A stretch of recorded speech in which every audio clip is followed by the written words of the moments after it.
Alive on the Mounjaro. It's on the pen alive. With your host David Knapp.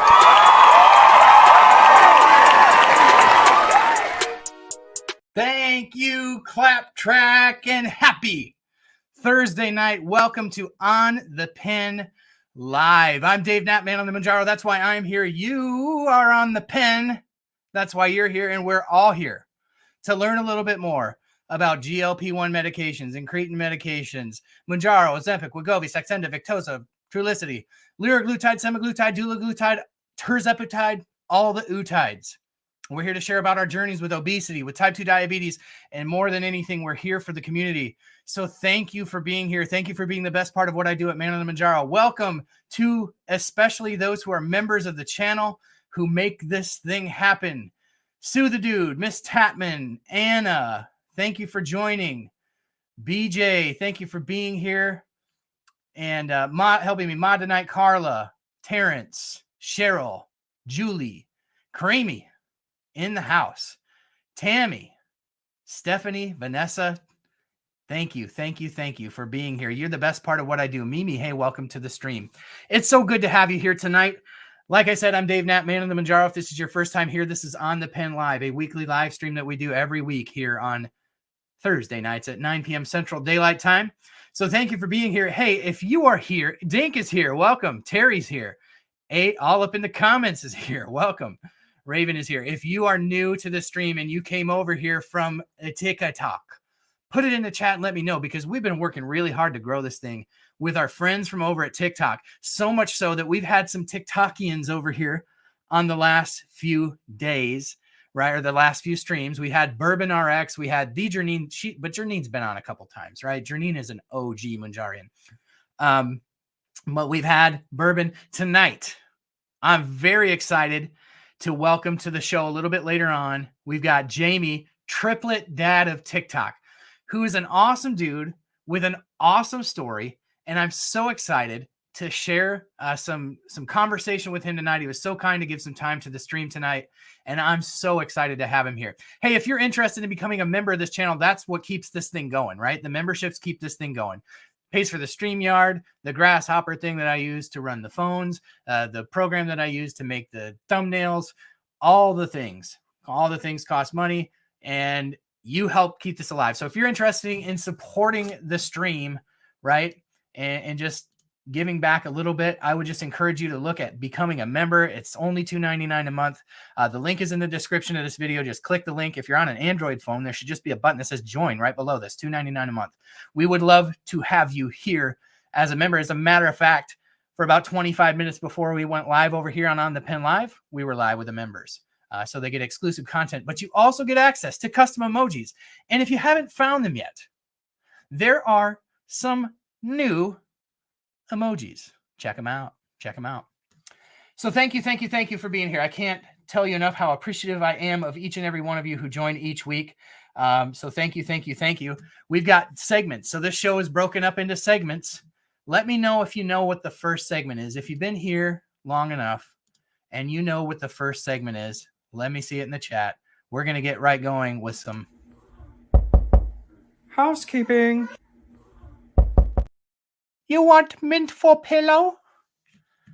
Welcome. So we just like to do a little bit of housekeeping before we get started, and we like to talk about what's new on the channel. So first of all, we have a new member, Chad Boney. Quick shout out to Chad Boney. Chad Boney is a content creator over here. He does content on Mounjaro. He was one of the guys who's been around for a really long time making Mounjaro content. Another fellow type 2 diabetic, a singer, a follower of Jesus, a beard aficionado. If that sounds like your jam, Chad's page is for you. He's a super good dude. It's been fun to get to know him. Also, I noticed we have Mimi Muses in the chat tonight. Mimi has some great content over here on YouTube. Check her out as well. And of course, the King, BJ Davis. But we have a new member. Tammy became a member this week. So Tammy, thank you for becoming a member. Hopefully we'll have some more members join tonight. Sue the Dude gifted 5 memberships. Dude, thank you. I appreciate you. I love you. Sue the Dude, you're my guy. Also, you may or may not have noticed that we've got merch. I mean, by now you've seen it, but I've never talked about it. They all just say, I am on the pen. What better way to tell the people around you that you're proud about the fact that you are advocating for yourself? You are fixing what's metabolically broken. You are part of this. You are on the pen. So if you're interested in that merch, I know Miss Tatman, she sent me a picture. She said, I can't use it. She needs to send me another one. Miss T, I want to see that picture because I would love to share it. So thank you, Miss Tatman, for buying a shirt. The member Stride Kick is live. So thanks for those of you who joined that. If you didn't get a chance to join this one, no worries. We'll do another one. Ain't no thing. We'll do another one. I can only do 10 at a time. And if I want to do more than that, it's like literally thousands of dollars. So I'm like, okay, like I want to walk, but I don't want to walk in that much. So that's live. The biggest super chat of the night, of course, gets to choose where this bad girl goes. So if you want to choose where I plunge this thing into tonight, send me a super chat and tell me what to do. We'll go from there. Biggest super chat of the night. Also, one of the things that we've been talking about is the sponsor of this program is On the Pen Marketing. So if you or someone you love operates a small business, you want to take your marketing to the next level, check out On the Pen Marketing at onthepenmarketing.com. That's onthepenmarketing.com. And if you're interested in sponsoring one of the segments of the show, you can send me an email to mounjaroman@gmail.com, mounjaroman@gmail.com. Links in the description. All the links are in the description of these videos. You know what the really cool links that I added in the description, just because I love all of you and I just like to go the extra mile for you. There are 2 links in the description that are new, and you got to scroll to the bottom to see them. But if you got kicked off of Mounjaro, if you got kicked off of whatever medicine you're on, or if you're just investigating this and you want a chance at getting on Mounjaro for free, or even better, Retatrutide, which is the triple G, faster weight loss than Mounjaro, more weight loss than Mounjaro, another Eli Lilly medicine, just it's like Mounjaro, but it acts on another incretin hormone, the glucagon receptor, Retatrutide. If you want to get into a Tirzepatide or Retatrutide study, the links are in the description of this video. Tammy became a member. Thank you. I think I mentioned that at the top. So thank you for becoming a member. But if you want to check out the actively recruiting clinical trials for those, check them out. They're in the link in the description of this video. Don't check them out now, though. Check them out after the show, right? All up in the comments, became a new member. Thank you for becoming a member. I appreciate it. So that's all for housekeeping, all right? I promise we're done with the housekeeping. Who can tell me what segment comes next? What comes after housekeeping? Once we're done with the housekeeping, we got another little segment that we like to do. And that segment we call anybody? I'll help you out.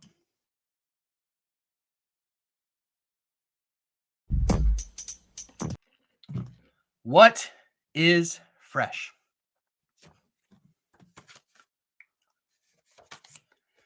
Turns out there's a lot that's fresh tonight, right?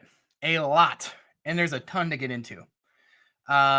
So during the week, I try to keep you as informed as possible with short videos that, hey, Rainbow Trout became a new member. Thank you for becoming a new member. I appreciate you. Good to have you. I try to keep you as informed as possible on all things GLP-1s throughout the week, right? So I do short form videos. I do shorts. If you're on TikTok, follow me there because you're going to get it. There's some big news. So I try to give you like the news during the week, the breaking news. And On the Pen Live is about going a little bit deeper with that news. And so that's what we do on the Pen Live. So let's talk a little bit about it. One of the things I did not make a short on this week is it's kind of breaking the last couple of days, but one of the new things that is going on is that employers are, by the way, Julie, good call on the what's fresh. I appreciate you, Julie. Employers. So we've been talking a lot on this channel about how it's important to be advocating with your employers right now. That's going to be your benefits coordinator more than likely. But if you're in a small business, it might be your HR person. It might be your owner. Your owner might be your HR person and your benefits coordinator if you're in a real small business. But find who the right person is to talk to. In a bigger company, it's going to be your benefits coordinator. If you don't know who it is and you're in a bigger company, call your employee relations number. They'll be able to point you in the right direction. But we've been talking about how it's really important to be advocating for obesity coverage because once Mounjaro, and we're going to get into some breaking news here too, once Mounjaro gets its weight loss designation, it's going to matter for anybody if you don't have obesity coverage. You're going to be in the same boat that you are now. You can get the prescription and you can qualify for it, but that doesn't mean your insurance is going to cover it, because many insurances, including my own, do not cover obesity medications.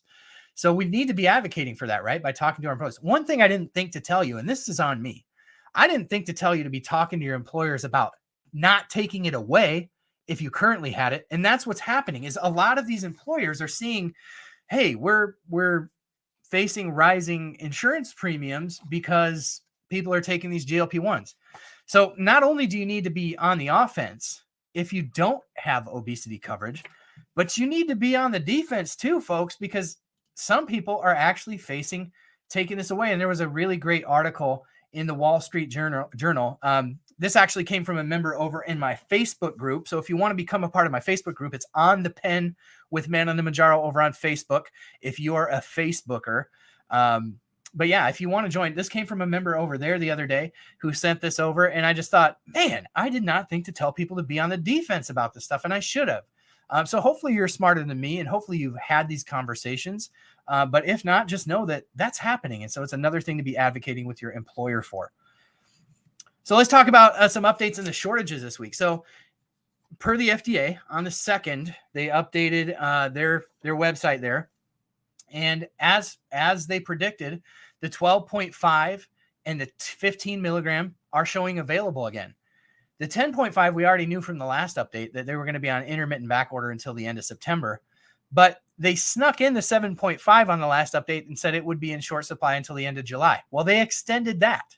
So now the 7.5 and the 10 milligram are on intermittent back order until the end of September, which brings me to my next point. And this is the breaking news that's kind of going around in the TikTok world. It's going on in the GLP-1 world. And that is that some people have gotten some insider information, allegedly, that October 1st, the weight loss indication is coming from Eli Lilly for Mounjaro. Okay, so what are my thoughts about this? And I did share a TikTok on this. I don't know that I shared it over here. I kind of saved that for this live, because I wanted to just kind of get into it a little bit more. Hang tight. I got to text my wife. Got to make sure she can get in the house. Y'all don't mind waiting. While you're waiting, hit that like, hit that bell, hit that sub. And another thing that I want to encourage you to do is there's a little love. There's a little heart button. And that I never realized was there on YouTube until the other day, right? I always know it on TikTok. You can smash that the whole live. If you want to just work those thumbs out. Like there's a clinical trial that came out last week. I don't have a link to it. I don't have the sauce on it, but I heard that while you're watching TikTok or while you're watching YouTube, if you smash that little heart repeatedly, not only do you burn more calories while watching the show, but you get definition in your thumbs. So if you're a single person and you run into somebody, you don't want to be stuck with a thumb that is not looking in its best possible. You want a nice, like, voluptuous thumb, right? So smash that love button. So yeah, anyway, I get sidetracked. We were talking about the weight loss designation coming. So I've wanted to be a little bit careful as I approach this topic, because my own personal opinion about this is, could this be coming? Absolutely, it could be coming. October seems really soon for me, because I think it was just the end of May based upon everything that I was following with the conference calls. And I don't see it happening earlier than the 6-month mark. So end of May. So let's call it June, July, August, September. October would be less, not even through a 5th month. Okay. So that would be really fast, but I'm not saying it couldn't happen. But also, one of the things that the FDA has been known to do is to delay the approval of a weight loss medication if the manufacturer cannot demonstrate that they can meet the current demand for the initial designation of the medication, which in Mounjaro's case would be type 2 diabetes, right? So I have a little bit different take on this. And it's not that I don't think that this could be true. And it's not that I don't think that people are sharing this haven't heard this information. I think they definitely have. And the people that are sharing this are really plugged in. So I'm only saying to you, just be cautious and don't bank on it. Don't bank on it, because I think it's really important for Lilly to be able to demonstrate that they can keep up with demand. Now, if you follow Man on the Mounjaro, you would know that earlier this week I broke some really, really big news on this very topic. Yours truly broke the news earlier this week that Mounjaro received an approval from the FDA on a single-use glass vial presentation. What does that mean? What does that mean? Okay, so here's the sauce right here. And if you want links to this, you can go to onthepen.com, click on blog. You'll see the article about the update. It's the most recent blog article that I have on the website. There's links to all this, so you can get into it yourself. And here's a hot tip for you, especially those of you who are content creators. There's more breaking news in these updates if you follow these links. It's just I haven't had time to share them. So anyways, what does this mean? Okay, so right now, if you want Mounjaro, this is how you get it. You get it in a pen like this. And this pen is very, very complicated. Here's one of my cached pens, right? So these pens are very, very, very complicated, right? There's a lot of moving parts, right? So there's 2 or 3 springs in here. And then there's the push button mechanism. There's a sterile glass vial. There's a little plunger. All this stuff has to be put together in manufacturing process. I am in manufacturing. Let me tell you, it does not take much to kink up a manufacturing supply chain. One of those parts and the whole line's down for all the doses. And that would include Trulicity too. So what Eli Lilly has done very smartly here is they have gotten approved by the FDA the ability to sell these medications, to sell Mounjaro, Tirzepatide, pretty much in the same way that many of you have been receiving your compounds, right? In a vial, a single dose vial. So it would be, just like this is one single dose of Mounjaro, this would be a vial. So this is a 10. Your vial for 10 would just be a vial with one 5 milliliter, 10 milligram dose Mounjaro, where you will load it up into an insulin syringe and inject the shot yourself. You're like, is this a real thing? Here's the sauce on it. Okay, so this is part of it. So this was the letter that came that said, hey, Eli Lilly, you're good to go. Go ahead. This is the letter from the FDA, the NDA prior approval letter, and it's effective the date of this letter, which was the 28th of last month. Okay, but in addition to the approval of the presenting it in a vial, there's the approval of the instructions that come with it. So you can see here, up here, there-ish, you can see the vial, and then up here you can see the syringe. So what does this mean? What does this actually mean for Mounjaro? Well, let me tell you, Eli Lilly can probably crank out conservatively 100 of those little vials to every one of these pens. That's a big difference. So if my friends who have got these insider contacts are correct, and if this designation is coming October 1st, which is a Sunday, which is another thing that makes me a little, they don't typically do this kind of stuff on a Sunday. But let's just say it comes in October. I think Eli Lilly will be able to demonstrate that they can keep up with the supply chain because they can crank out these single dose vials, right? And we all know there's tons of people on compounds. So then the question that everybody ultimately has, the question is how much? I don't know. What I do know is the insurance companies are going to expect it to be a lot cheaper. Will Eli Lilly offer it a lot cheaper? I don't know. But this is basically twofold, right? It's a brilliant move on Eli Lilly's part to take back some of that market share that they're losing to the compounds, which my long held belief on this is that the compounds are completely legal, even if it's not a shortage. Okay. That's my hot take. That's different than what other people believe. I don't think that the patents held on the actual peptide itself, because it's a polypeptide. It's a long chain amino acid that can't be patented any more than a B vitamin. What can be patented is the process that they manufacture it, the way they lipidize it to slow the absorption of the medication over a 7-day period, because a peptide's half-life is by nature just hours. It's hours, not weeks. So to make it a once weekly shot, they have to lipidize it. They have to add fat to the molecules so that it gets absorbed more slowly in your body. That's where the patents are held. Okay. In my opinion, this has always been my opinion. So I'm no expert on this. I'm just a dude on YouTube, but I'm also like kind of a freak when it comes to like studying this stuff and reading it. Like I have a mental problem, and I freely admit that. So that's my take on this. It could be coming. I really trust the people that it's coming from. Like Janine made a great video about it. Janine is a great friend of mine, sister from another mister. We're kindred spirits. Like she made a great video, and she's making content over here on YouTube. So if you haven't followed Janine, TheJernine, she was a guest on the show a few weeks ago. She's been a guest on weeks before that. I actually replayed her episode 1 week because it was so good. She's awesome. So check out her. Bourbon RX, who was also a guest, and he broke this news too a few days ago. So like these are coming from really reputable sources. I'm just saying, if you're hanging your hat on it, there's a lot to consider. There's a lot to consider. Even if it is coming October 1st, do you have weight loss coverage, right? But this compound, this is where the big news is in this vial. The fact that this vial that Eli Lilly has gotten through is approved by the FDA.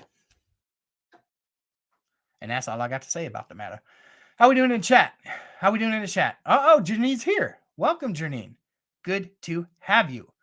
Thank you for being here. Wow, there's a lot of people in the chat. If you're new here, put an N next to your name in the chat. And if you are enjoying this stream, smash that heart. Hit that like, hit that bell, hit that sub. All right. So what do we do every week after we cover what's fresh? Anybody? It's had this professor who is an old guy, and nothing that he said was entertaining. Nothing that he said captured your attention, except he would do this one little kind of, it was almost like a tick. And he'd be like, anybody? Anybody? And that was always kind of what got me to like perk up and go, what? So I'm doing that to you. Anybody? Anybody know what the next segment that we do on the pen is? Let them know in the chat, because on Thursday nights, we do something very specific. On Thursday nights, we take out the trash.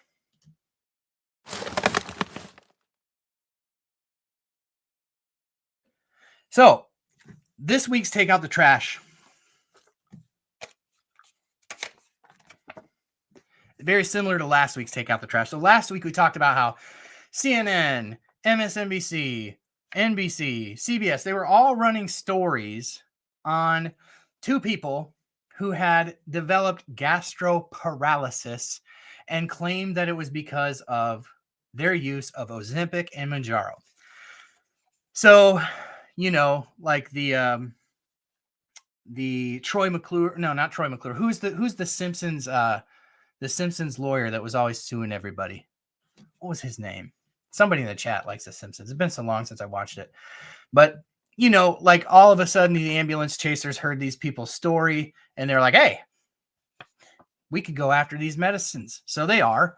So this week it was announced that these folks have hired some personal injury lawyers to sue Novo Nordisk and to sue Eli Lilly, right? Sherry, you're absolutely right. They're single dose vials. Single dose. That's what was approved. Not saying people won't, but you know. So they're suing. So what does this mean? What does this mean? Well, you know, I don't think much of anything. Okay, so let's talk about this real quick again. Gastroparesis is a mechanism of action of a GLP-1. Delayed gastric emptying. That's what these medications do. They delay gastric emptying, which is called gastroparesis. It is the process by which your stomach is inhibited from emptying the contents that it holds. That's intentional on these medications. And it is a warning on these medications that it can cause gastroparesis that becomes a little bit more severe, right? Like gastroparesis where food is rotting in your stomach and it's a situation that you don't want, right? That is a warning that comes on these GLP-1 medications. So what is gastroparalysis? Well, gastroparalysis is the process by which people stop taking Mounjaro, stop taking Ozempic, and the problem basically persists or becomes worse. And so that's what these people are saying happened. There's so much we don't know about this. It's two people, and there are millions of people on this medication. Do I think that this is an issue? I think it's trash. So that's what we got. That's the fake news of the week. That's the trash we're taking out this week. You know, Yeah, Stephanie, that's exactly right. She says, always a bad apple to wreck it forever. Yeah, this is changing the lives of thousands, hundreds of thousands, maybe millions. Ultimately, it will be millions of people. Yeah, so let's just hope that Lionel Hutz, yes, Julie for the win. Lionel Hutz, that's right. Yeah, now I'm replaying Simpsons episodes in my head. Yes, Lionel Hutz. So yeah, that's the deal. Hopefully they don't ruin it for everybody. That's what I got. Hey, it's so great to have. We got 121 people in this live stream tonight. That is a new record for my live streams on YouTube. I just want to take a moment to thank each and every one of you for being here, because I know there's so many new people here tonight, and a lot of that is thanks to Jamie, who is our next guest. He's going to come on here in a second. Jamie is triplet dad of TikTok. I've been on TikTok for about 6 weeks making content, and I have discovered in that course of time a whole nother community. And what we're trying to do now is like bring them all together, right? If you're on TikTok, you know that a lot of our good friends over on TikTok have lost their accounts that are talking about this information. That's not happening here. So I hope that you'll hang out with us and continue to follow us over here on the pen on YouTube, because nobody's getting banned over here for talking about GLP-1s, right? Nor should they be. So I'm so glad to have you all here tonight. So thank you for joining. If you are just joining, if you are new here, could you hit subscribe? Could you just hit the subscribe button? That will keep us in touch. So when I upload a video, you should get a notification. You can hit the little notification bell. That'll help you get a notification when I upload videos. So yeah, if you could hit that like button. There's some new emojis. Did we discover the new emojis? There's some new emojis, so I want the members to show those off. But yeah, hit that love button, hit that like button. That really helps this out as well. So thank you for those of you who are doing that. One other awesome piece of information before I bring Jamie in tonight that I want to share with you is I am super, super, super humbled to announce that tonight we crossed 4,000 subscribers on YouTube. So there are 4,000 of you that have raised your hand and said, we want more of this content. And I thank you so much for spending time with me each week, for being here, for the encouragement that you have given me along the way. And I just thank you so much. So thank you for being here. Welcome to the new members. Welcome to everybody who's new. And I would, without further ado, like to welcome in our hot channel. But before we do that, we like to roll the bumper for that. Hot channel.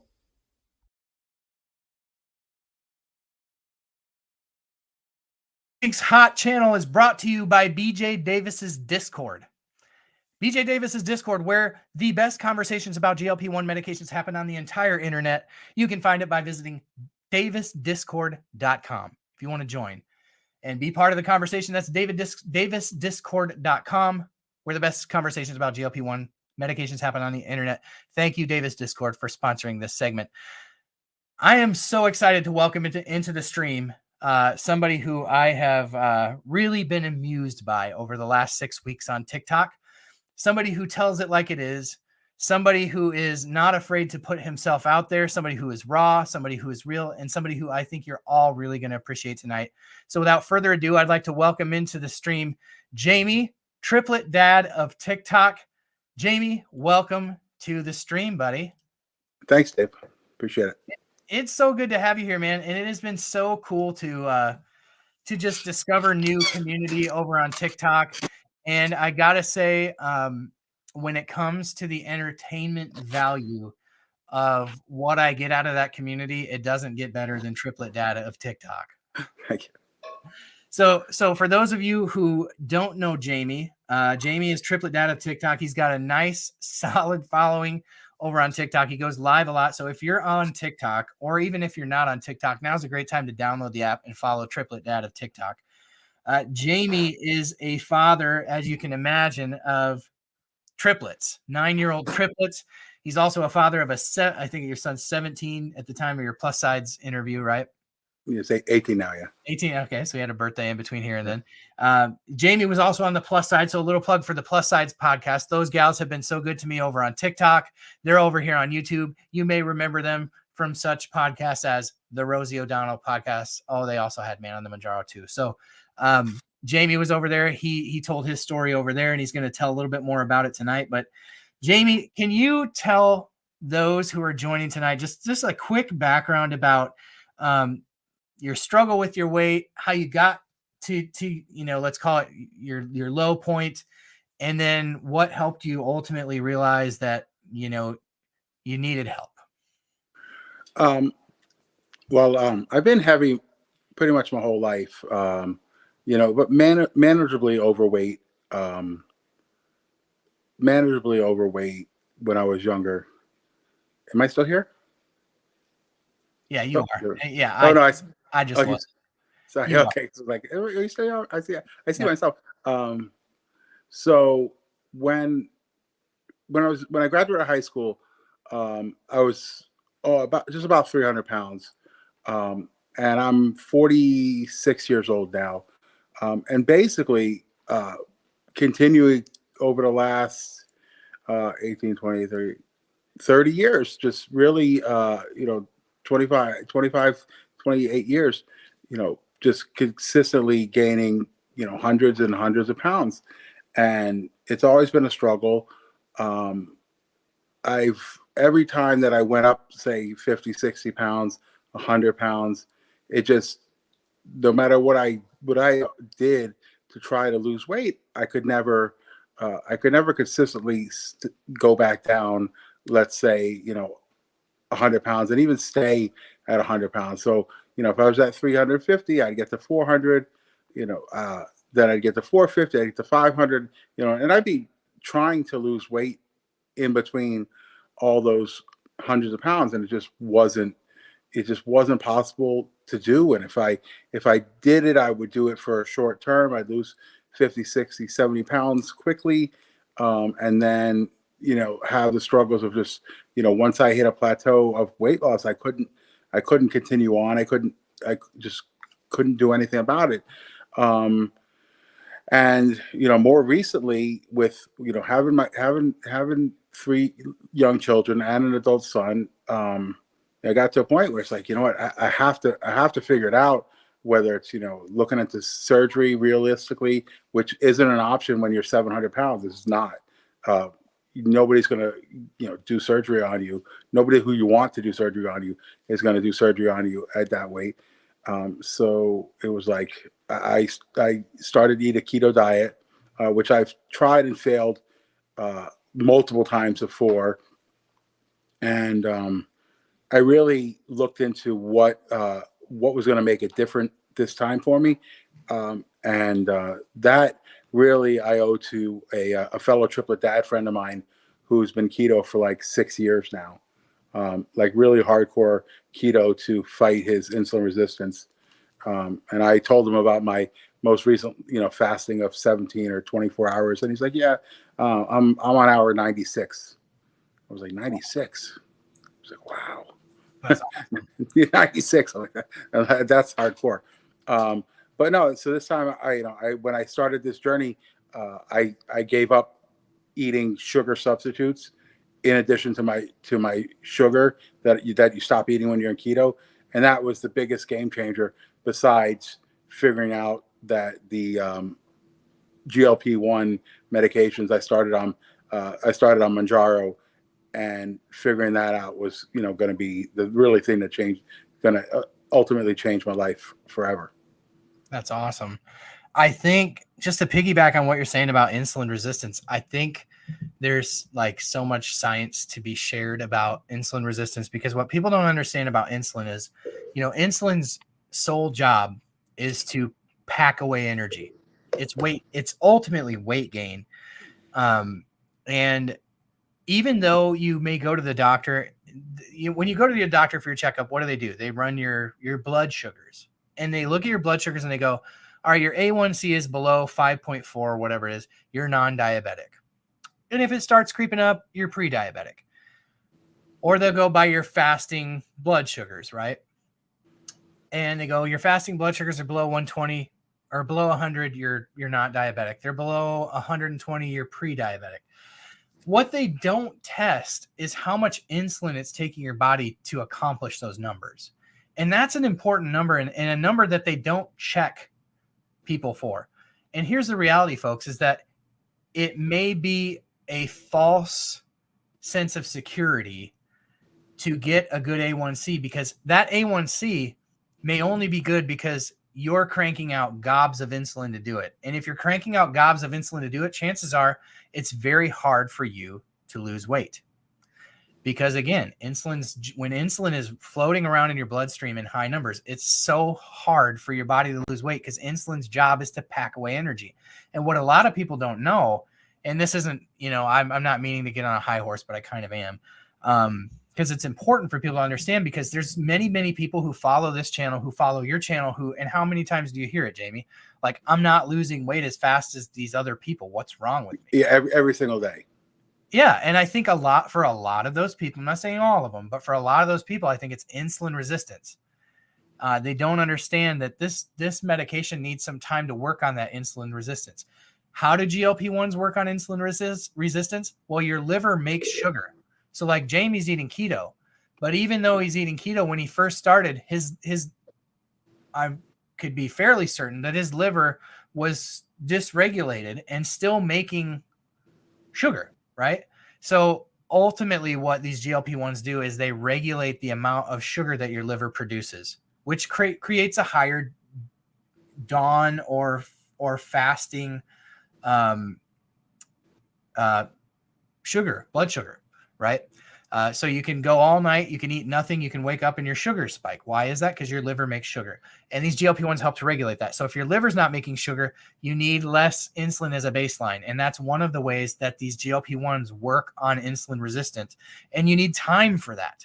And only once the insulin starts to get regulated properly can you lose weight. And that was exactly my story on Mounjaro, is that it took me a good couple of months to start dropping weight, because I needed that resting amount of sugar that my liver was making to lower. And so I'm thankful for Mounjaro and how it did that. So one of the things that I think we share in common, Jamie, is that, like, we worked in restaurants. Can you give people a little bit of background about your work background, what you did, and how that contributed to your weight gain? Well, yeah, I'm a chef by trade. I've been working in restaurants since before I went to culinary school. I went to one of the best culinary schools in the world about a year or so after I graduated high school. And at that point, if I remember correctly, I was about 330 when I graduated culinary school. So I probably was, when I went to culinary school, I was probably close to that. I don't think I didn't really gain much over that 2 years time. I was, wasn't really stressful. I was maintaining, but as I continued to go on, as soon as I started to, once I graduated school, came home, started to join the workforce, it just continued to be a battle, more and more. Working as a chef, people think, oh, you're a chef, so you're just eating all the time. No. The worst thing about being a chef, a lot of times, you're not eating, and you're not taking care of yourself, and you're working so much, you're not getting proper sleep. You're not eating. You're eating it. Maybe I wasn't consuming the calories, but my body was not properly using the food, because instead of eating at normal times during the day or whatever, you're eating little bits here and there, and then all of a sudden, at 2:00 in the morning, when you're finally done working, you go and grab something, you go have a couple drinks, and then you go sleep on it for as long as you can until you wake up the next morning to do it all again. So it's a vicious thing, and I know that's where the insulin resistance and everything else comes into play, because for the time as I was continuing to getting bigger, working at 450, 500, 550 plus pounds, still working on my feet, 60, 70, 80, 90, even 100 hours a week. I was once working, even more recently, even after the kids were born, my girls were born, I was working I worked one time, I worked 21 days straight, 12 hours a day. You know, I'm lucky I'm still here. No You kidding. know, so You're it's not. lucky that some of the people you worked with over those 21 days are probably lucky they're still here too. Because I worked in restaurants and I know what that does to a person. Yeah. Some aren't still here actually, which is a sad thing too. But yeah, so it's like people think you're morbidly obese, so you just sat on the couch all day and ate food and did nothing, and unfortunately that's not true. It's not true, and that's where the disease of obesity really is starting to shine. It's people say, hey, you know what? It's not their fault. They're not contributing so much to their own obesity. Right. And it was a wake up call when I started with the Mounjaro. When I found out about the Mounjaro, my ex-wife had passed away of a massive heart attack at 50 years old. I want to be here for my kids. I want to be here for my wife. And so you have to figure out something. What's gonna work? And thankfully, after seeing about people on Ozempic and Mounjaro, and what I found out about the Mounjaro and the Ozempic actually soon after I had this epiphany with the keto, and I already started to lose significant amounts quickly with the keto, because I in my own mind I had figured it out. Like, the secret thing for me was giving up the fake sugar. So then it was like, then I started to research, well, can I continue to do keto? Because the most important thing was my sobriety to my addiction to sugar and carbohydrates. So I was like, I started Googling. I'm like, can I do low carb keto, moderately high fat keto with Mounjaro and Ozempic? And I start reading, well, there's gastric issues. People eating high fat stuff will have stomach issues. So it concerned me a little bit, but more so when I was reading about the Ozempic, I found that it looked like there was more people doing the Ozempic with a lower carb diet than Mounjaro. But I think that was just due to the timing and the newness of the Mounjaro. Yeah. So my guess would be that a lot more diabetics started on Ozempic initially than with Mounjaro. I think a lot more non-diabetic people started on Mounjaro first, because I think the word was out about GLP-1s by that time, and I think a lot of doctors were prescribing it off label. And with that coupon card, people could get it for basically free. I mean, for all intents and purposes. yeah. I mean, I at least my experience as a content creator, I especially early on, I ran into way more people who are not diabetic than people who are diabetic that were on Mounjaro. So I just think that's kind of natural. I think, to dovetail off your conversation about the weight gain in restaurants, I think one thing that can't be understated too, and I don't know if this was your experience, if you were a chef, then maybe you had normal hours, but when I was working restaurants, that wasn't just 90 hours a week or 100 hours a week. It was like some nights it was like, 2, 3 in the afternoon to 1 in the morning. And some days it was 5 a.m. to, 4 p.m. It was all hours of the day. So your body could never get on a normal sleep cycle. You like you said, you kind of, I would binge eat, not necessarily because I'm prone to binging, but because you work this long shift, you don't eat, and then you have a minute to breathe after being on your feet for 12 hours. And the calories are so dense in a restaurant that you are consuming a bunch of calories, and they're the wrong kind of calories, typically, refined carbohydrates that your body doesn't know what to do with. And so I think that's a big contributor. One of the things that I want to talk about here, and I don't want to keep you hostage all night, I really appreciate you sharing about your journey. No.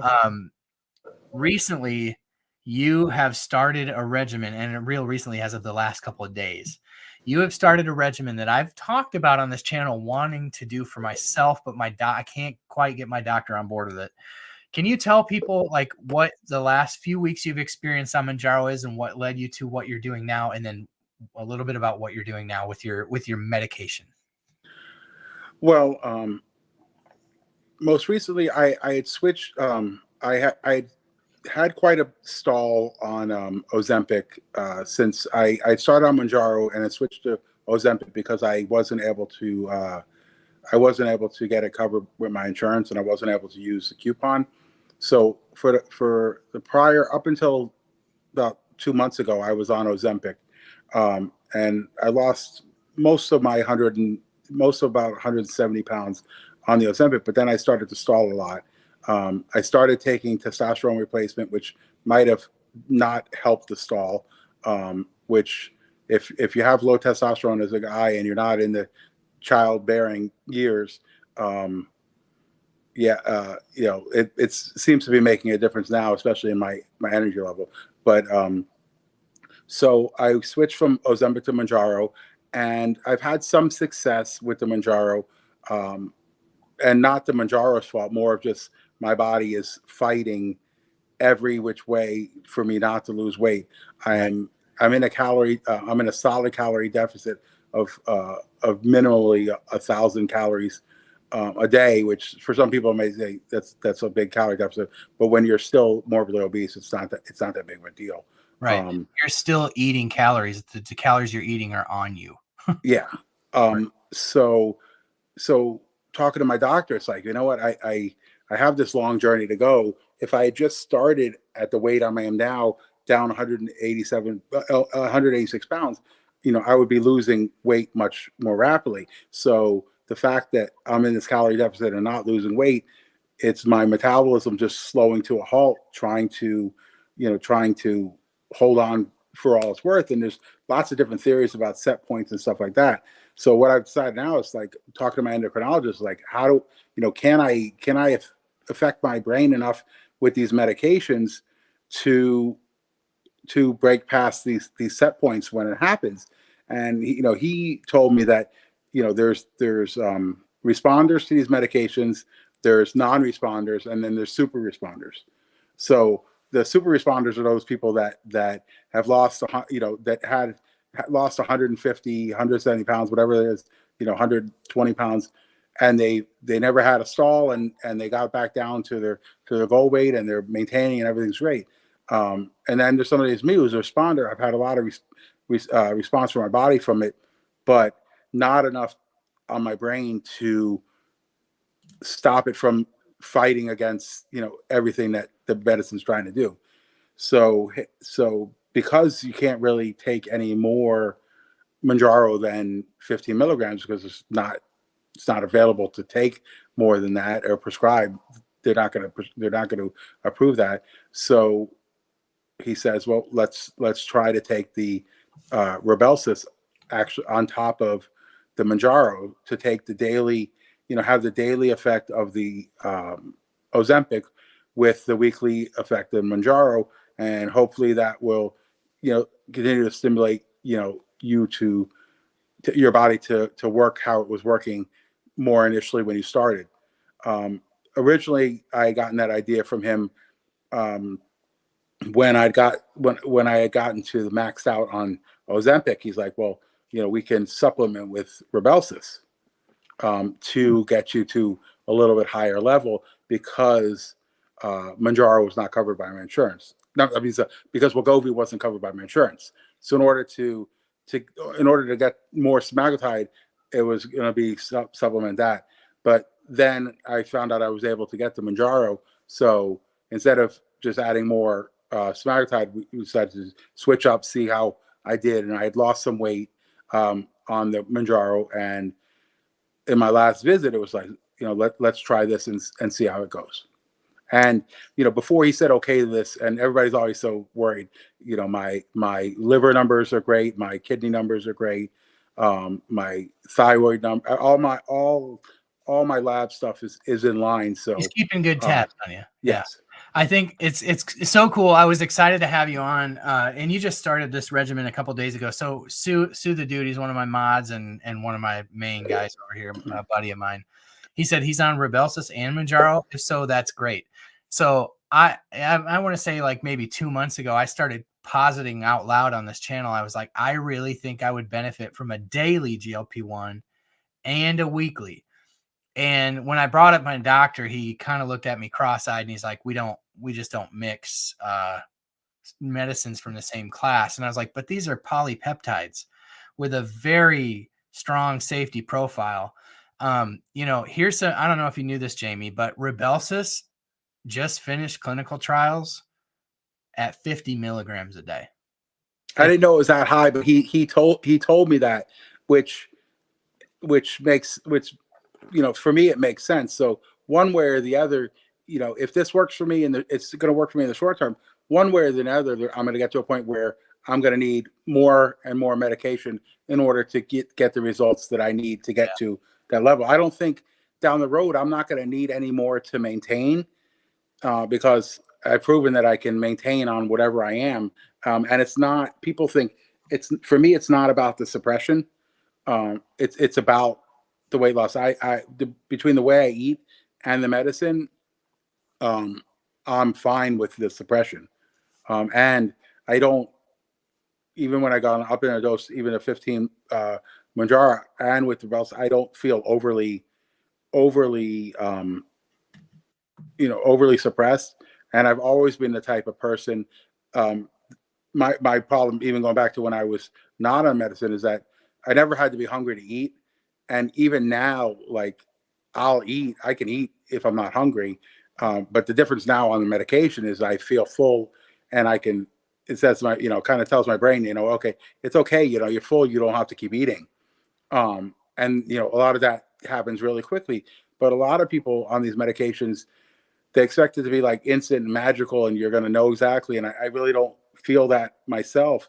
And I realize if I take a few bites of my dinner and then just sit for a couple minutes, or like purposely just wait a second, and then all of a sudden, I'll start to feel fuller, and I'll know at that point that I can finish eating, and or not even have to finish eating. And it's such a difference between being on the medication and not. Like, being morbidly obese and being insulin resistant, and I never knew what full felt like. It wouldn't matter, and then add in the fact that you're eating all these simple carbohydrates. So I could eat what, 5,000-6,000 calories from Taco Bell, and then 2 hours later I could have another meal. Yeah. That's the difference. What you're saying resonates with me so much, Jamie. When you just said, I didn't know what it was like to feel full, that's me. And I think you and I have a similar experience on these GLP-1s in that I've never experienced the level of suppression with Mounjaro, even at 15 milligrams. I have never felt like I couldn't eat. Yeah. Never felt that way. But there have been times where I've been eating and I'm like, whoa, what's that? I don't need to finish this plate. Like, that's new.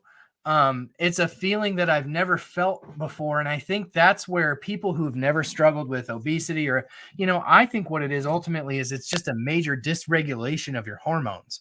We can call it obesity. We can slap whatever label it is, but there's just people who are genetically predisposed to be dysregulated in their hormones, especially these incretin. We always talk about these medications as GLP-1s, but technically they're incretins. Incretin hormones are hormones that are made in your gut, and GLP-1 just happens to be the most prominent one.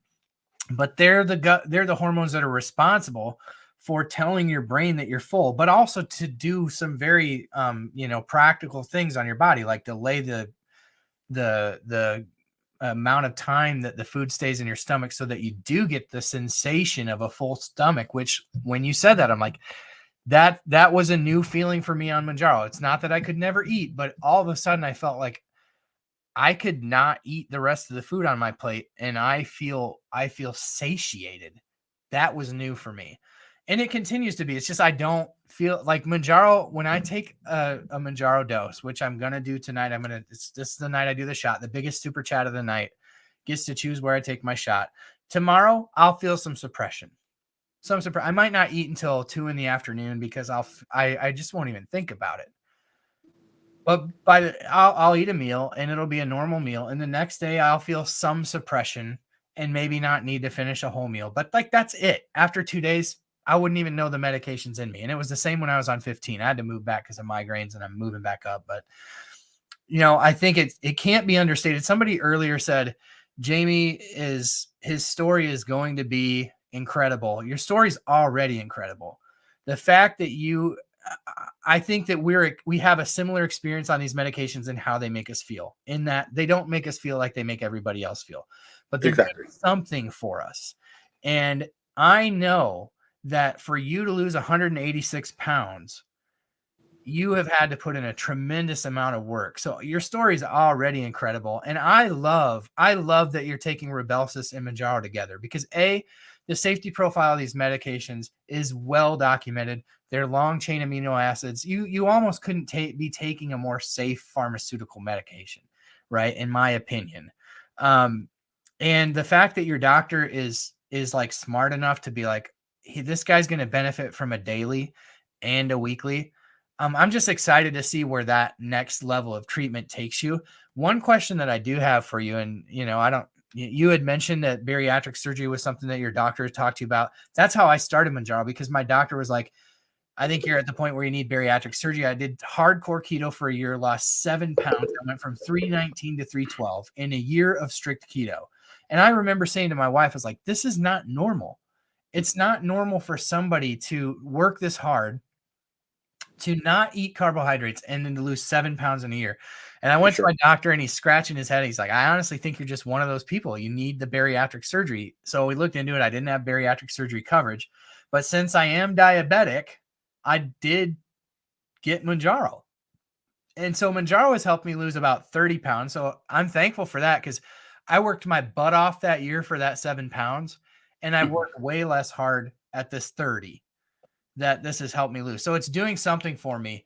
But I'm excited for Retatrutide to come out, Retatrutide to come out. I'm excited, to maybe be able to convince my doctor that a daily, because the surgery isn't going to happen for me with my current coverage. Is surgery something that you think that you might be open to ultimately, or are you pretty confident that the GLP-1s are going to help you get there with the right doses of the right cocktail?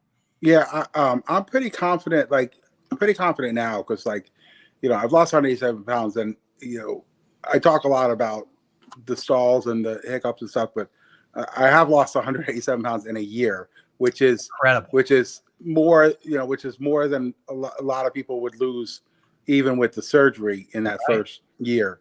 Absolutely. And you look great, by the way. Did you see the thumbnail that I made for this? Yeah. I was just looking at those two pictures side by side, and I was like, this is incredible. Like, you not only do you look like you've lost weight, but your face is glowing in a way that you look like you've regained vitality. For sure. Which, I mean, surely you got to feel that way too. 186 pounds. For sure. And it's definitely a battle, and it's really interesting with the medications. But going back to the surgery thing, having a young family, having a wife, you know what? Nobody's gonna be stuck on a feeding tube or a ventilator from complications from taking a GLP medication. Right. And considering that the let's say the 187 pounds that I've lost now has greatly increased my general health. If I need to continue on this way, but even to have a safer surgery, I still need to lose another 100 pounds. Like, I could get somebody to operate on me now, but who wants to have surgery when you have to convince somebody that the surgery is less risky than your current weight. And at this point, as bad as the obesity is, the risk of any complication, as minute as it is worse than my current medical situation. And I think that's the biggest part. Now, I feel better with weight loss medications from a mental standpoint. I mean, I feel better about, let's say I get to 430 pounds, right? And I realize, you know what, maybe I could be a 240 pound person again. But the only way I'm going to get there is with surgery.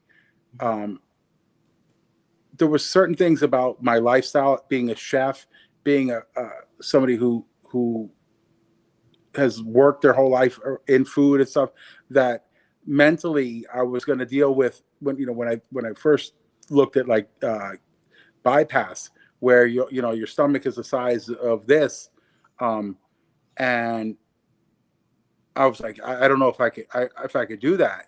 And that's what got me started eating keto. Like, you know what, at least I can give up certain things that I've really, maybe had like addiction to, like sugar and carbohydrates, but I could still eat a nice big steak or whatever I wanted to eat. So that's how I started on that. But now moving forward, there are a couple surgeries that I would be interested in if I get down to a lower weight, and no matter what, I can't get past that, then I would consider it. But there's now, with all the new medications coming on, I'm hoping that I just, stay with the right doctors and get with the right doctors that can, willing to just, change stuff a little bit and treat me as an individual with these medications versus, this is just the protocol for the medication. Right. This is what we normally do with old medication. That's awesome. And just like to be clear for those in the chat, I was curious how people would respond to this, because when I threw out the possibility of taking Rybelsus with Mounjaro, people are like, I think the medical community cringes when they hear that a little bit, which is understandable. I mean, when you're like, I can't imagine what it would be like to be responsible for the care of another individual and like their well-being and their livelihood. That's a heavy thing to take on. So I don't pretend to understand that, but I love what you said about like their willingness to treat you like an individual and not like the clinical trials say, or not like, the blanket information for everybody is. You're an individual with a unique situation. And so am I. I mean, to be honest with you, I didn't start at a super high weight, but I mean, morbidly obese for sure. And a year of keto didn't fix me, and I'm diabetic. So I need something. I need something more as well. And so to hit the people in the chat with, I'm pretty sure you see an endo too, right? Yeah, I have a PCP and an endocrinologist. Yeah. So are your PCP and endo, are they like in agreement, like this is the right way forward, or was there any hesitancy on either side to do the two GLP-1s? Well, it's kind of, there's two different schools of thought, and to be honest with you, I'm looking for somebody else other than my endocrinologist, even though he's given me this opportunity to take both. My primary doctor, she recognizes that, you know what, you need to continue to have success losing weight. She's concerned like about relapse. She's very proud of the changes that I've made and the commitment that I have to it. But she's like, when I talked to her about the stalling, she's like, well, you can't just sit here and stay at the same weight for 6 months, because she knows that there's just a high chance that I would fail. Whereas the endocrinologist, on the other hand, is like, he starts talking about the set point and this, that, and like, this might just be it for you. It's like there's set point. I'm like, well, can I hear it in the chat? Yeah. This is not the end of it for you. Yeah. So I can see why. Yeah. I wouldn't be able to hear that and like be able to. Yeah. But on the other hand, he's the one who also gave me the Rybelsus. So it's like, okay, right. so he's willing, he's willing to say, well, I think what he was saying is like, there's, he feels like my brain is fighting this tooth and nail now, but he's also willing to say that, maybe you just need a little bit more medication. We'll throw some spaghetti. We'll throw some spaghetti against the wall and see if it sticks.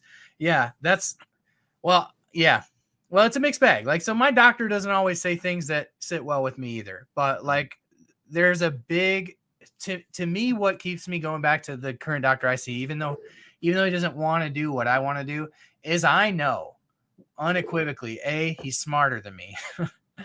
And B, that he genuinely cares about my well-being. He genuinely wants to see me be better, even if he doesn't agree with the way that it's going to happen.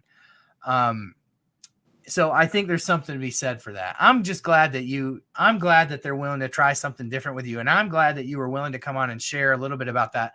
I hope that you'll come back and share, because I know these people are going to want to hear more about this as this goes along. And I'm confident. Jamie, I'm so confident that this is going to this is going to do something for you. I mean, especially when you think about the fact that Rybelsus has been tested at 50 mil. If 50 milligrams of Rybelsus a day is safe, more than 15 milligrams of Mounjaro a week are. You know what I'm saying? So like, I'll be super. And I know somebody asked us in the chat earlier if like the weight loss indication of Mounjaro will be a higher dosage, and I haven't seen any clinical trials that have shown that they were trying it at a higher dosage, but I gotta think it will be. I gotta think that they will, because like I said, I'm pretty sure I could handle 15 milligrams a day of Mounjaro. And I know there's some people that hear that and they're like, "You're crazy. Why would you?" But seriously, I could handle a 15 milligram shot a day. Yeah, but that's the thing. But it has to be on an individual basis, because for me, like, I have no side effects. I have no constipation. I have no side effects. Right. And the medicine's working. That means that obviously you can tolerate the medication. There's some people, if they're not able to eat enough calories to consistently lose weight on 15, then obviously those people shouldn't be going up. But there's people that take 2.5 and they're like, I can't eat. So we're definitely not talking about them. We're talking about one-offs. And I feel like why this conversation interests me so much is like, I feel like a one-off found another one-off. And I'm just glad that your doctor was willing to listen to you. And I can't wait to hear what happens with you as you move forward with this. My main concern was like, how's he gonna, like, I was really surprised when your doctor started you at 14 milligrams of Rybelsus and 15 milligrams of Mounjaro, like the upper doses of both. I thought maybe like you might run the risk of feeling sick with that 14, but you're 2 days in, right, with the Rybelsus. So with all the cards on the table, my first big stall was about 46 days. And the way I broke that stall was without telling my wife, because she would have never let me do it. I took 12.5 Mounjaro. And then I was just like, I think 2 days later, I took 2 milligram Ozempic. He did it. Oh, you're good. I said, whatever, like, what do I got to lose? I like, I'm, nothing's gonna bad happen for me with one dose of medication. If I get really sick or something, then I'm gonna have to tell my wife. I'm gonna fess it up right away, and then she's gonna be really mad at me. Yeah, take me to the hospital. But like, so then when I told her after rationalizing it a little bit to her, then she was okay with it. But she's like, well, I still wouldn't have taken 2. And I'm like, I'm just go big and go home. I'm like go big or go home kind of person with that. And so with the endocrinologist, when I switched from Ozempic to Mounjaro, he was like, just go right to 15. And I was like, nah, I'm gonna go to 10 and then 12.5. And I took 10. I was like, 2 weeks of 10. I was like, I'm wasting my time here. And then I took 12. I'm like, I should have gone to 15 right away. I just wasted my time. But it's it's interesting. I knew at that point that's why when he agreed to the Rybelsus, I'm like, this makes sense to me. And down the road, if for some reason this doesn't work, I think I'm gonna have to think that maybe I responded better to Ozempic than Mounjaro. But since I threw the testosterone thing in the middle, like, I'm a bad science experiment at some point, because I started taking testosterone in the middle of it. So it's like, I don't know which caused the stall. I think you and I are a lot alike, Jamie. I mean, I've done a lot of things. I mean, so there were days where I took, Eli Lilly's. I mean, I never want to encourage anybody on this channel to do anything that's outside of what's recommended. And of course, if you're doing it, I hope that you're doing it only because your doctor told you to, right? That's the caveat with all this. Yeah. Eli Lilly says that you can change your shot day every 72 hours, right? Yeah. So there have been times where I've taken the 15 milligram, and after that 72-hour mark is up, I've taken another 15. And I haven't lost any extra weight. I haven't had any extra suppression. But that was months ago, I don't get the level of appetite suppression that I need from this. I think I'd benefit from a daily, even if it was like a Saxenda or just a high dose. I don't know. We'll see. I mean, with these medications that are coming out, 50 milligrams of Rybelsus, I'm sure that 15 milligrams ultimately will not be the highest dose of Mounjaro that's available. Yeah. I think one of the things, this is kind of breaking news, but one of the things that I saw, so here's a 15 milligram pen. I take these shots on the lives and then I just dump them in this cup over here. So I got like pens that I can just deconstruct while I'm talking to people. But the 15 milligram dose, I don't think will be the highest. What will be interesting to watch, and this is breaking news if you're just here, I didn't break this on TikTok this week. I didn't break this on YouTube. This is breaking for this live stream. Is when I broke the information about the vial stuff. That's not the only information that I found that day. What I found is that the FDA is requiring Eli Lilly to do a 15-year study to make sure that the medullary thyroid cancer risk is not a risk to humans. So my thought is in that clinical trial. So I've read the studies on the rats, and it's been a while since I read it, and I can't remember where I read it. So like, take this all with a grain of salt, because this is an ADD person trying to recall something that happened months ago. But when I read the study on tirzepatide, the rats that developed thyroid cancer were all male rats. So they're all males. And these male rats, rats are this big, and you and me are much larger. If we were weighed in rats, I probably would be thousands of rats. But they were feeding these rats 50 milligrams of tirzepatide daily. And so those male rats that were fed 50 milligrams of tirzepatide daily developed a thyroid cancer. What people don't know about that is the thyroid cancer, like rats have a GLP-1 receptor on their thyroid that humans don't. So what is interesting is the FDA did flag it, and they go, you got to study this. And so Lilly has to do a 15-year study of Mounjaro to make, so that'll be interesting. So if they're going to pump people with 50 milligrams of Mounjaro a day, sign me up. I'll be that lab rat.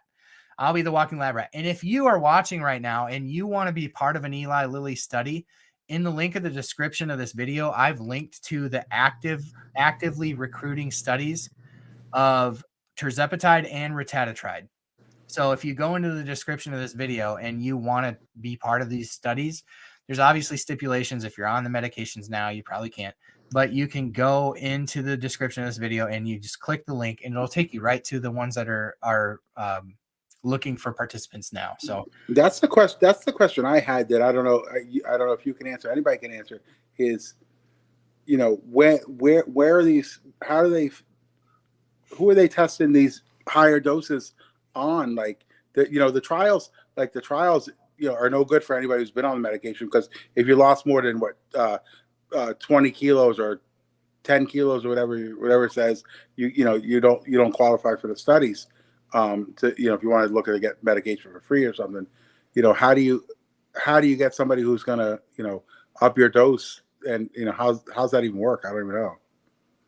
Yeah, so I mean, most of the trials that I've seen exclude anybody who's used any GLP-1 for the last 3 months. Yeah, and some of them exclude anybody, like the Mounjaro ones. If you've been on Mounjaro at all, they exclude you. So that sucks, but certainly there's enough people out there who haven't been on them. And then like the tirzepatide one that's studying for the cancer, I mean, that'll be TBD, because I have no idea when that's coming out or anything like that. But yeah, it's all interesting. But again, these are long chain amino acids. They're very safe to take, and they act on receptors in your gut, and they just help you make more hormones that you're dysregulated in. There's tons of studies out there on obesity now, and obesity and metabolic disorder, that if you struggle with metabolic disorder, insulin resistance, obesity, type 2 diabetes, your gut's completely dysregulated. And they're finding this more and more. And that's why I think it's really interesting. And I won't dwell on this, but like Eli Lilly, they're really big in two things: obesity medicine and Alzheimer's. And what they're finding is a super huge connection between insulin resistance, and the development of there's a certain plaque that your brain starts producing when you have Alzheimer's that is enticed by the presence of insulin.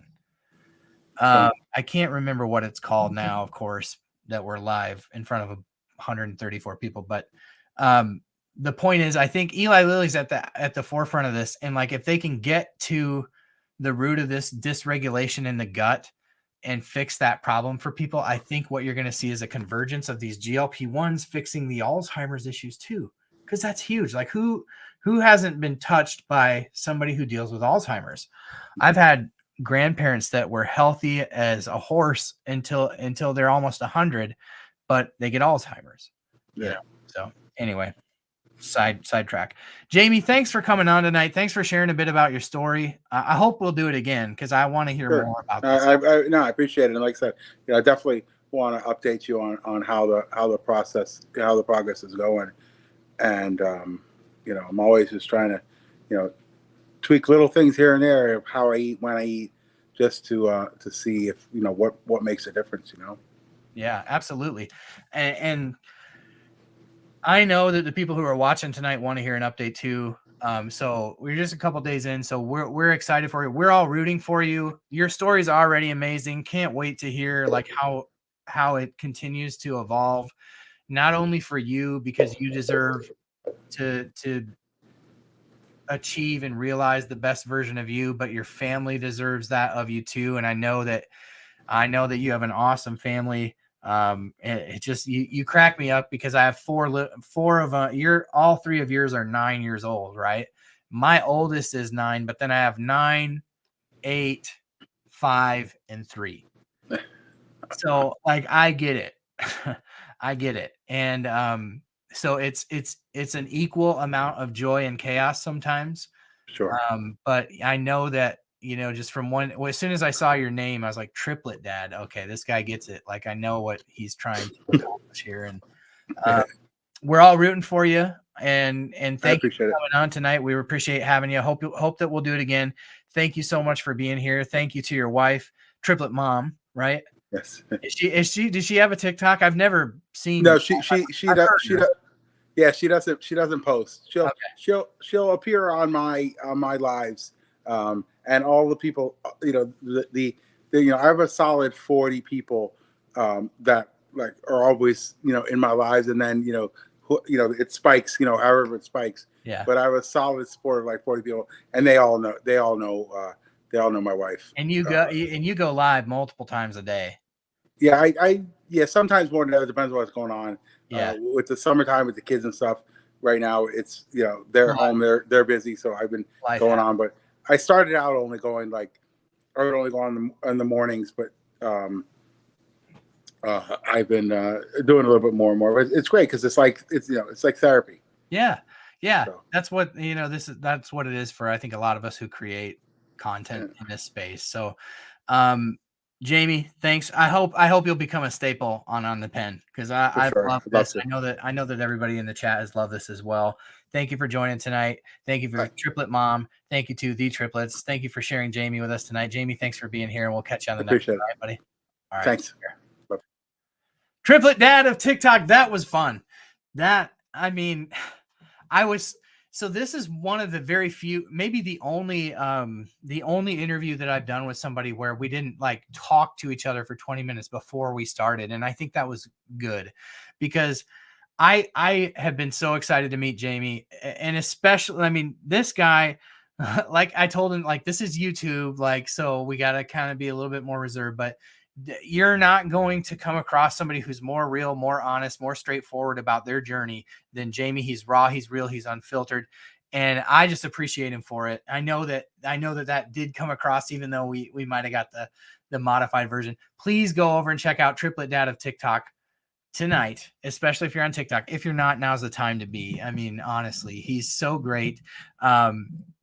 His lives are just so entertaining. You just don't like, I try on the pen. I try to merge, to find this blend of like information and entertainment.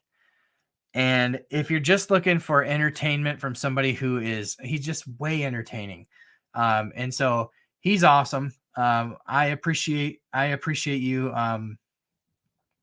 coming on tonight, Jamie, and sharing some time with us.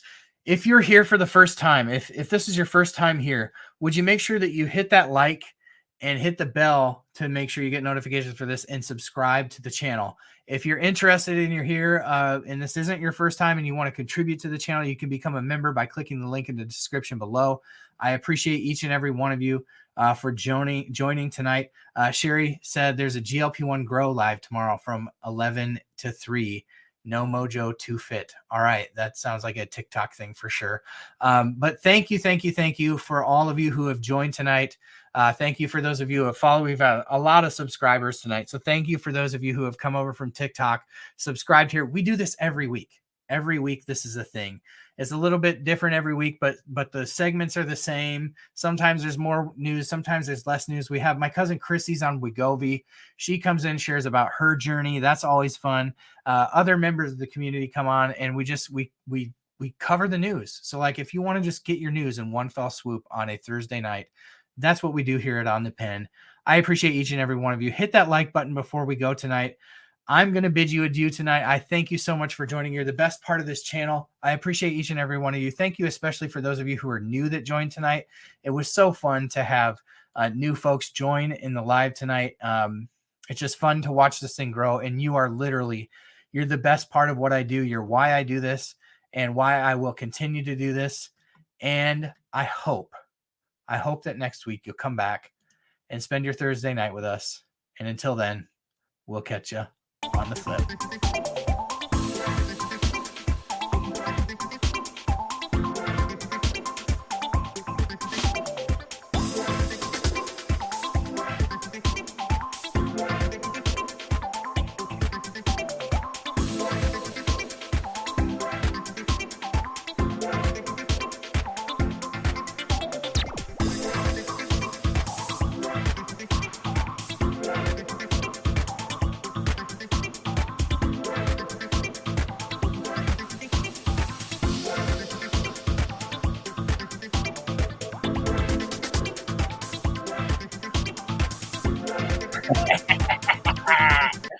Have you ever watched a movie and you get up to leave and it's really awkward and another scene starts playing? You're like, oh, there's another scene. I didn't know there was going to be another scene. So there's another scene. Shout out to Matthew, who looks like he became a member tonight, probably on Sue's gifting. Thank you for those who became members tonight. But I owe Sue the dude. Dude, I owe you a shot tonight. I got to take this, right? So welcome to the after party. So here's what, Sue, where am I taking this tonight, buddy? The jugular, right?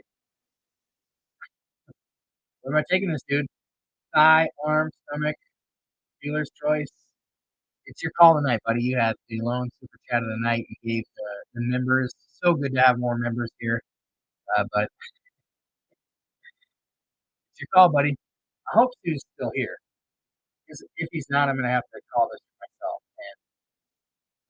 And the old areola stomach. All right, it's been a few weeks since I've done that. You watch enough to probably know that too. So thank you. All right, stomach. Here we go.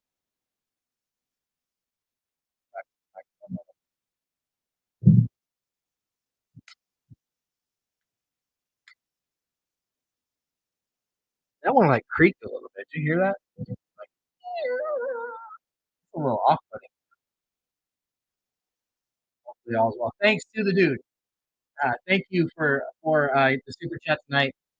Thank you all for being here tonight. You're the best part of this channel. Thank you for staying tuned to the bonus footage tonight. And for real this time, we're going to catch you on the flip. Thank you so much for being here tonight.